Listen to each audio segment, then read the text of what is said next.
മഹാത്മാക്കൾ അവരുടെ മാതാവിന്റെ ഗർഭാശയത്തിൽ എത്തിയതിനു ശേഷം അത്ഭുതങ്ങൾ പ്രകടിപ്പിച്ചത് മാലകളിലും മൗലിദുകളിലും നമുക്ക് കാണാൻ കഴിയും. നമുക്കറിയാം മുഹയ്യദ്ദീൻ മാല, അതുപോലെ തന്നെ ദിഫാഇ മാല, അതിലൊക്കെ നമുക്ക് വലിയ മഹത്വങ്ങൾ ഉള്ളതായി നമുക്ക് അതെടുത്ത് പരിശോധിച്ചാൽ കാണാൻ കഴിയും. ദിഫാഇ മാലയിൽ നിന്ന് ചില വരി ഞാൻ നിങ്ങളുടെ ശ്രദ്ധയിൽപ്പെടുത്തും. മുജാഹിദുകളുടെ മാസ്റ്റർ പീസ് ദുർവ്യാഖ്യാനമാണ്, അതിനുവേണ്ടി അവർ ഉപയോഗപ്പെടുത്താറുള്ളതുമാണ്. എന്താണ്? ദിഫാഇ ശൈഖ് റളിയല്ലാഹു അൻഹു തന്റെ മാതാവിന്റെ ഗർഭാശയത്തിലായിരിക്കവേ വലിയ അത്ഭുതങ്ങൾ പ്രകടിപ്പിച്ചു എന്നാണ്. ദിഫാഇ മാലയിൽ കാണാം, ഗർഭം വയറ്റിൽ ജനിച്ചാറാം മാസത്തിൽ ഗുണമുള്ളതായാരിതാരെന്ന് കേട്ടോവർ മകനോ മകളോന്ന് ചോദിച്ച നേരത്ത് മകനാർ അഹ്മദുൽ കബീറെന്ന് ചൊന്നോവർ. എന്താ പറയുന്നത്? ദിഫാഇ ശൈഖ് റളിയല്ലാഹു അൻഹു മാതാവിന്റെ ഗർഭാശയത്തിലായിരുന്നു. 6 മാസമായപ്പോൾ ഗർഭം വയറ്റിൽ ജനിച്ചാറാം മാസത്തിൽ ഗുണമുള്ളതായാരി ധാരെന്ന് കേട്ടോവർ മകനോ മകളോന്ന് ചോദിച്ച നേരത്ത് മകനാർ അഹ്മദുൽ കബീറെന്ന് ചൊന്നോവർ. വയറ്റിൽ നിന്നൊരു ശബ്ദം ഇങ്ങനെ കേട്ടു. മാതാവിന്റെ വയറ്റിൽ നിന്ന് ഒരു ശബ്ദം ഇങ്ങനെ കേട്ടു. അപ്പൊ മാതാവ് ചോദിച്ചു, അല്ലല്ലോ, വയറ്റിലുള്ളത് മകനാണോ മകളാണോ എന്നാ ചോദ്യം. മകനോ മകളോന്ന് ചോദിച്ച നേരത്ത് മകനാർ അഹ്മദുൽ കബീറെന്ന് ചൊന്നോവർ. വയറ്റിൽ നിന്ന് ചോദിച്ചപ്പോ വയറ്റിൽ നിന്ന് മറുപടി പറയുകയാണ്. മാതാവ് ചോദിച്ചപ്പോ വയറ്റിൽ നിന്ന് മറുപടി പറയുകയാണ്, ഇത് മകനാണ്, അഹ്മദുൽ കബീറാണ് ഞാൻ വയറ്റിലുള്ളത് എന്ന് ദിഫാഇ ശൈഖ് റളിയല്ലാഹു അൻഹു മറുപടി പറഞ്ഞു. മുജാഹിദുകൾ ഇങ്ങനെ സാധാരണ പരിഹസിക്കാറുണ്ട് അവരുടെ സ്റ്റേജുകളിൽ. എന്താ, മാതാവ് ഇങ്ങനെ ഫോൺ ചെയ്യാണ്, ഹലോ, വയറ്റിലേക്കാ ഫോൺ, ഹലോ, വയറ്റിലുള്ളത് ആരാണ്? അതെ, ഇത് മകനാണോ മകളാണോ? അപ്പൊ വയറ്റിന്റെ മറുപടി ബെല്ലടിക്കാണ്. എന്ത്? അതെ, ഇത് മകനാണ്, മകനാർ അഹ്മദുൽ കബീറെന്ന് ചൊന്നോവർ. ദിഫാഇ മാലയിലുള്ളതാണ്. ഇത് വിശ്വസിക്കാൻ സുന്നികളായ നിങ്ങളെയല്ലാതെ കഥയുള്ളവരെയും തലയുള്ളവരെയും കിട്ടുമോന്ന മുജാഹിദ് വലിയ തലക്കാരായി ബുദ്ധിജീവികളായി ചോദിക്കാറുണ്ട്. എന്നിട്ട് ബാക്കിയാണ് ദിഫാഇ മാലയിൽ തന്നെ കാണാം. അങ്ങനെ ദിഫാഇ ശൈഖ് റളിയല്ലാഹു 10 മാസമായി ഭൂമി ലോകത്തേക്ക് പിറന്നു വീഴാൻ സമയമായി. അങ്ങനെ പിറന്നു വീഴാൻ സമയമായപ്പോ അതാണ് അതിലേറെ അത്ഭുതം. അടിമാതുനിയാവിലിറങ്ങുവാനായിട്ട് അല്ലാന്റെ ഏകൽ കേട്ടാരേ മുഷിന്തോവർ സ്വർഗം എനിക്കും എൻ വയ്യാൽ തുടർന്നോൽക്കും സുഖത്തോടെ തന്നാൽ ഇറങ്ങാം ഞാനെന്നോവർ. എന്താ പറയുന്നത്? 10 മാസം ഗർഭം ചുമന്ന് മാതാവ് സാധാരണഗതിയിൽ പ്രസവിക്കാനുള്ള സമയമായി. അപ്പൊ അല്ലാഹു സുബ്ഹാനഹു വ തആല ദിഫാഇ ശൈഖിനോട് നിർദ്ദേശിക്കുകയാണ്, ദിഫാഇ, നിങ്ങൾക്ക് ഭൂമി ലോകത്തേക്ക് പിറന്നു വീഴാൻ സമയമായിട്ടുണ്ട്, അതുകൊണ്ട് നിങ്ങൾ ഭൂമിയിലേക്ക് പോകണം എന്ന് പറയുകയാണ്. അപ്പോ ദിഫാഇ ശൈഖ് റളിയല്ലാഹു അൻഹു പറയുന്നു, പടച്ചോനെ, മുജാഹിദിന്റെ അവതരണമാണ്, പടച്ചോനെ ഞാൻ പോകൂല പടച്ചോനെ. അപ്പൊ അള്ളാഹ് പറയാം, ദിഫാഇ പോകി ഭൂമിയിലേക്ക് ഒന്ന് പോയി തരൂ ദിഫാഇ. പോകൂല പടച്ചോനെ ഞാൻ. അള്ളാഹ് പറയാം, പോകൂല ഞാൻ. മുജാഹിദുകൾ ഈ രംഗം കണ്ടുവരുന്ന മാതിരി, അത് വീഡിയോയിൽ ഇങ്ങനെ പകർത്തി വരുന്ന മാതിരി അവരുടെ അവതരണം കേട്ടാൽ ചില മൗലവിമാർ ഇതിന്റെ സ്പെഷ്യലിസ്റ്റുകൾ എടുക്കും. എന്നിട്ട് സഹോദരന്മാരെ, മഹാത്മാക്കളെ ഇടിച്ചു താഴ്ത്താൻ നടത്തുന്ന കുൽസിത ശ്രമം. എന്നിട്ട് പറയും, കണ്ടോ, 10 മാസമായിട്ട് ഗർഭത്തിൽ നിന്ന് പുറത്തേക്ക് വരിക എന്നതാണ് ശരിയായ വലിയ ചെയ്യേണ്ടത്. ഇത് മാതാവിന്റെ വയറ്റിൽ കടന്നിട്ട് ഈ നിരാഹാര സമരവും കുത്തിയിരുപ്പ് സമരവും നടത്തുന്ന ഇയാള് വലിയ അതോ വേറെ വല്ലതോ നിങ്ങൾ ചിന്തിച്ചോളി എന്ന് പറഞ്ഞിട്ട് ഇങ്ങനെ ആളുകൾ എടുത്തിട്ട് ഇങ്ങനെ കൊച്ചാക്കും. സഹോദരന്മാരെ, ഇതിലതൊന്നുമില്ല. പോകരിപ്പായി പോകൂല പടച്ചോനെ, ഈ ജാതി ഒരു കഥയും ഇതിലില്ല. ഇതിലുള്ളത് എത്രയേ ഉള്ളൂ? അല്ലാഹു സുബ്ഹാനഹു തആല റിഫായി ശൈഖിനോട് പറയാടി മാതുനിയാവി നിറങ്ങുവാനായിട്ട് അല്ലാഹുവിന്റെ ഏകൽ കേട്ടാരേ മുഷിന്തോവർ സ്വർഗം എനിക്കും എൻ ബയ്യാൽ തുടർന്നോൽക്കും സുഖത്തോടെ തന്നാൽ ഇറങ്ങാം ഞാനെന്നോവർ. പടച്ചവനെ, അള്ളാഹു പറഞ്ഞു റിഫായി നിങ്ങൾക്ക് ഭൂമിയിലേക്ക് പോവാൻ സമയമായിരിക്കുന്നു എന്ന നിർദ്ദേശം റിഫായി ശൈഖിന് നൽകുകയാണ്. ഗർഭാശയത്തിലുള്ള റിഫായി ശൈഖിനാണ് ഈ നിർദ്ദേശം നൽകുന്നത്. അപ്പൊ അള്ളാഹുവിനോട് റിഫായി ശൈഖ് പറയാ, പടച്ചോനെ പോകുന്നതിന് എനിക്ക് തടസ്സമില്ല, ഒരു അപേക്ഷയുണ്ട്. എന്താണത്? സ്വർഗം എനിക്കും എൻ ബയ്യാൽ തുടർന്നോൽക്കും സുഖത്തോടെ തന്നാൽ ഇറങ്ങാം ഞാനെന്നോവർ. എനിക്കും എന്നെ പിന്തുടരുന്ന എന്റെ മുരീദുമാർക്കും നീ സ്വർഗം തരണം പടച്ചോനെ, ഇത് എനിക്കൊരു അപേക്ഷയാണ് എന്ന് പറഞ്ഞു. അപ്പൊ അള്ളാഹു സുബ്ഹാനഹു വ തആല ആയിക്കോട്ടെ സ്വർഗം തരാം, നിങ്ങൾ ഭൂമിയിലേക്ക് പിറന്നു വീണോളൂ എന്ന് പറഞ്ഞു. ഇങ്ങനെയാണ് മാലയിലുള്ളത്. മുജാഹിദുകൾ പറയും റിഫായി ശൈഖിന്റെ മാതാവിന്റെ വയറ് ചവിട്ടിപ്പൊളിയോ എന്നുള്ള ഭീതി കൊണ്ട് പടച്ചോൻ തോറ്റു റിഫായി ശൈഖിന്റെ മുമ്പിൽ. പടച്ചോൻ പറഞ്ഞു കൊടുക്ക് റിഫായി, ഇറങ്ങി റിഫായി, ഇറങ്ങൂല പടച്ചോനെ, സ്വർഗം തരാതെ ഇറങ്ങൂല. അവസാനം പടച്ചോൻ തോച്ചിട്ട് പറഞ്ഞാണെങ്കിൽ ഞാൻ സ്വർഗം തരാം, ഈ പറഞ്ഞ സ്വർഗം എനിക്ക് തരാം, ഒന്ന് ഭൂമിയിലേക്ക് ഇറങ്ങി പോകുക. അപ്പൊ ഗത്യന്തരല്ലാതെ അള്ളാഹു തോറ്റപ്പോ റിഫായി ശൈഖ് ഭൂമിയിലേക്ക് ഇറങ്ങിപ്പോയി എന്നാ മുജാഹിദിന്റെ അവതാരം. അത് മാലയിൽ തന്നെ കാണാം. അവർക്ക് അന്ന് 4 സ്വർഗം കൊടുത്താരെ ഉടനെ ദുനിയാവി ജനിച്ച് വളർന്നോവർ. അല്ലാഹു തആല 4 സ്വർഗ റിഫായി ശൈഖിന് കൊടുക്കാൻ വേണ്ടി. അപ്പൊ റിഫായി ശൈഖ് റളിയല്ലാഹുവിന്റെ ഭൂമിയിലേക്ക് പിറന്നു വീഴുകയും ചെയ്തു. അപ്പോ ഇവിടെ ഒരുപാട് വിഷയങ്ങളുണ്ട്. ഒന്ന് ഞാൻ നമ്മൾ ആദ്യം പറഞ്ഞു വെച്ചത്, അതായത് മാതാവിന്റെ ഗർഭാശയത്തിൽ വെച്ചുകൊണ്ടായിരിക്കവേ ആശയവിനിമയം നടത്തുക എന്നത് അത് മഹാത്മാക്കളുടെ ഒരു കറാമത്തായി മഹത്വമായി നമ്മുടെ മാലകളിലൊക്കെ പറയുന്നു. ഇങ്ങനെ ഉണ്ടാകുമോ? ഇതിന് പ്രമാണത്തിന്റെ പിൻബലമുണ്ടോ ഇല്ലയോ വിശദീകരിക്കുന്നതിൽ വളരെ ചുരുക്കി ഞാൻ പറയുകയാണ്. സഹോദരന്മാരെ, പരിശുദ്ധ ഖുർആനിൽ അള്ളാഹു പഠിപ്പിക്കുന്നത് കാണാം. നമുക്കറിയില്ലേ ഈസാ അലൈഹിസ്സലാത്തു വസ്സലാം, ഈസാ നബിയുടെ കഥ നമുക്കറിയാം. മറിയം ബീവി ഈസാ നബിയെ ഗർഭം ചുമക്കുകയാണ്. എങ്ങനെയാണ് ഗർഭം ചുമക്കുന്നത്? ജിബ്രീൽ അലൈഹിസ്സലാത്തു വസ്സലാം മറിയം ബീവിയുടെ അരികിൽ വന്നുകൊണ്ട് പറയുന്നു, ഇന്നമാ അന റസൂലു റബ്ബിക് ലിഅഹബ ലകി ഗുലാമൻ സക്കിയ്യാ. മറിയമേ, ഞാൻ നിന്റെ അരികിൽ വന്നത് നിനക്ക് അള്ളാഹു പറഞ്ഞയച്ച ഒരു ദൂതനാണ് ഞാൻ. ലിഅഹബ ലകി ഗുലാമൻ സക്കിയ്യാ, ഞാൻ നിനക്കൊരു സന്താനത്തെ നൽകാൻ വേണ്ടി വന്നതാണ് എന്ന് പറയുന്നു. ബഹുമാനപ്പെട്ട ജിബ്രീൽ അലൈഹിസ്സലാത്തു വസ്സലാം മറിയം ബീവിയുടെ മാർവിടത്തിലൂടെ ഊതുന്നു, ഗർഭധാരണ ഉണ്ടാകുന്നു. ചരിത്രം നമുക്കെല്ലാവർക്കും അറിയാം. മഹദി അവരുകൾ വിഷമിക്കുന്നു. അല്പം മാറി അവർ താമസിക്കുന്ന ഒരു മരത്തിന്റെ, ഈത്തപ്പന മരത്തിന്റെ താഴ്ഭാഗത്തേക്ക് നിൽക്കാൻ അല്ലാഹുവിന്റെ നിർദ്ദേശമുണ്ടാകുന്നു. അവരവിടെ നിൽക്കുന്നു. ചുരുക്കി ഞാൻ പറയട്ടെ, അവർ പ്രസവിക്കുകയാണ്. വീട്ടുകാർ അറിഞ്ഞപ്പോ വല്ലാത്ത വിഷമം, എന്തു ചെയ്യണമെന്നറിയുന്നില്ല. എല്ലാവരും മറിയം ബീവിയെ ആക്ഷേപിക്കുകയാണ്. ഭർത്താവില്ലാതെ നിനക്ക് എങ്ങനെ ഒരു സന്താനം ഉണ്ടായി, എങ്ങനെയാണ് നിനക്കൊരു കുഞ്ഞുണ്ടായത് എന്ന് പറഞ്ഞ് ആക്ഷേപിക്കുകയാണ്. ആ സന്ദർഭത്തിൽ മറിയം ബീവി ഒന്നും മിണ്ടുന്നില്ല.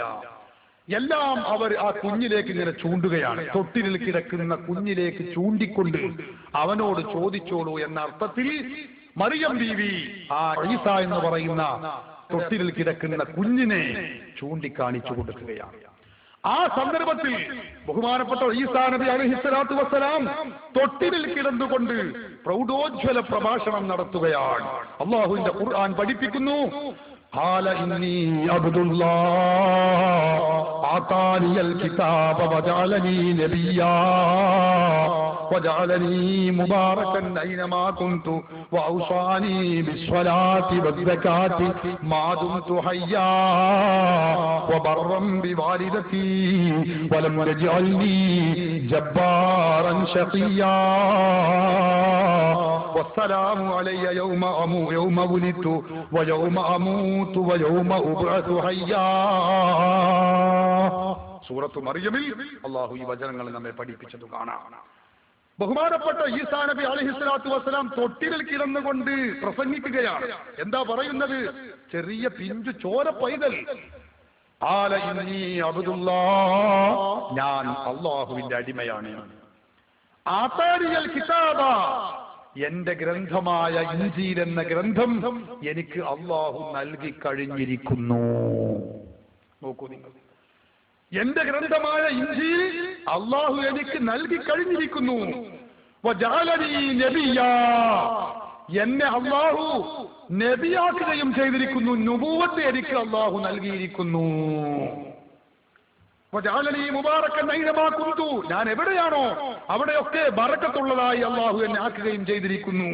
വഔസാനി ബിസ്സലാത്തി വസ്സകാത്തി മാ ദുംതു ഹയ്യാ, ഞാൻ ജീവിച്ചിരിക്കുന്ന കാലത്തൊക്കെ നിസ്കരിക്കണമെന്നും സകാത്ത് കൊടുക്കണമെന്നുമുള്ള നിർദ്ദേശങ്ങൾ അല്ലാഹു എനിക്ക് നൽകിയിരിക്കുന്നു. വബർറൻ ബിവാലിദതി, എന്റെ മാതാവിന് ഗുണം ചെയ്യാനും എന്നോട് നിർദ്ദേശിച്ചിരിക്കുന്നു. ഇങ്ങനെ പറഞ്ഞ് ഉജ്ജ്വലമായ പ്രഭാഷണം നടത്തുകയാണ്. ഞാൻ പറയുന്നത് സഹോദരന്മാരെ, ഈസാ നബി പറയുന്ന വചനം അല്ലാഹു പഠിപ്പിക്കുന്നത് എനിക്ക് നുബൂവത്ത് കിട്ടുകയും ഇൻജീൽ എന്ന് പറയുന്ന ഗ്രന്ഥം എനിക്ക് ലഭിക്കുകയും ചെയ്തിരിക്കുന്നു എന്നാണ് ബഹുമാനപ്പെട്ട ഈസാ നബി പറയുന്നത്. ഖുർആൻ പണ്ഡിതന്മാരിന് ചർച്ച ചെയ്യുകയാണ്, എപ്പോഴാണ് ഈസാ നബിക്ക് നുബൂവത്ത് കിട്ടിയത്, എപ്പോഴാണ് ഈസാ നബിക്ക് ഇൻജീൽ കിട്ടിയത്, എങ്ങനെയാണത് കിട്ടിയത്, എവിടെ വെച്ചാണ് കിട്ടിയത്? വിവിധങ്ങളായ അഭിപ്രായങ്ങൾ പണ്ഡിതന്മാർ രേഖപ്പെടുത്തി വെക്കുന്നു.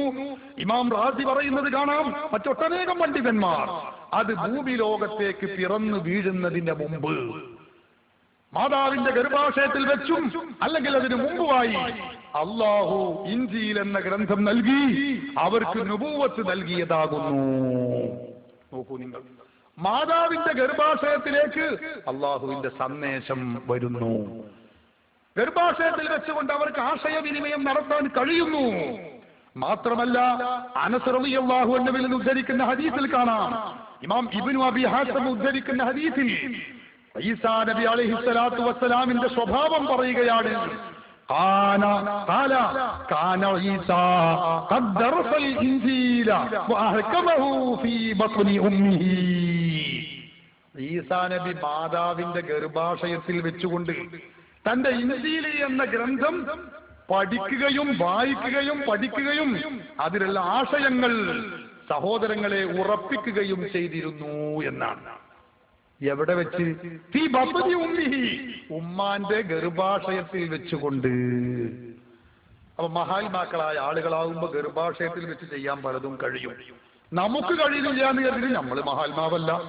എന്താ ഞങ്ങൾക്ക് കഴിയാത്ത മുജാഹിദ് ജമാഅത്തിനും ചോദ്യം, നിങ്ങൾ മഹാത്മാക്കളല്ലാത്തത് കൊണ്ട് തന്നെ. മഹാത്മാക്കൾ ഏതാരുമല്ല, മഹാത്മാക്കളെ സ്നേഹിക്കുന്നവരുമല്ല.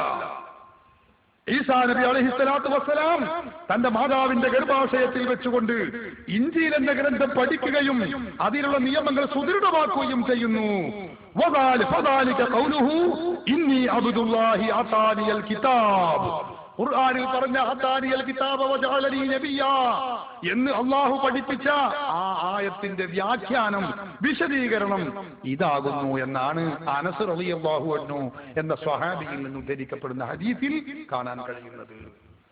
മറ്റൊരു ഹദീസിൽ കാണാം, ബഹുമാനപ്പെട്ട ഇബ്നു അബ്ബാസ് റളിയല്ലാഹു അൻഹുവിന്റെ ശിഷ്യൻ മുജാഹിദ് റളിയല്ലാഹു അൻഹുവിൽ നിന്ന് ഉദ്ധരിക്കുന്നത് കാണാം.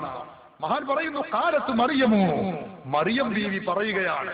നോക്കൂ നിങ്ങൾ, മറിയം ബീവി പറയുന്നു, കുന്തു ഇദാ ഖലൗതു, ഞാനിങ്ങനെ ഗർഭം ചുമന്ന്, ഈസാ നബിയെ ഗർഭം ചുമന്ന് ഇങ്ങനെ ഒറ്റക്കാകുമ്പോ, ആളുകളൊന്നും കൂടെ ഇല്ലാതിരിക്കുമ്പോ, കുന്തു ഇദാ ഖലൗതു ഹദ്ദസനി ഈസാ വകല്ലമനി വഹുവ ഫീ ബത്നി, ഞാൻ തനിച്ചാകുമ്പോ എന്റെ വയറ്റിലുള്ള ഈസാ എന്ന കുഞ്ഞ് ഞാനുമായി സംസാരിക്കുന്നു, എന്നോട് സംസാരിക്കുന്നു.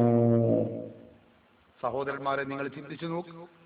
വൈദാ കുന്തു മഅന്നാസി, ജനങ്ങൾ ആരെങ്കിലും എന്റെ കൂടെ ഉണ്ടെങ്കിലോ, സബ്ബഹ ഫീ ബത്നി വകബ്ബറ വഅന അസ്മഉ, എന്റെ വയറ്റിൽ ഉള്ള ഈസാ അവൻ തസ്ബീഹ് ചൊല്ലുന്നു, തക്ബീർ ചൊല്ലുന്നു, നമ്മളെ ഭാഷയിൽ പറഞ്ഞ ദിക്ർ ഹൽക്ക നടത്തുന്നു, വഅന അസ്മഉ, ഞാൻ അതിങ്ങനെ കേൾക്കുന്നു.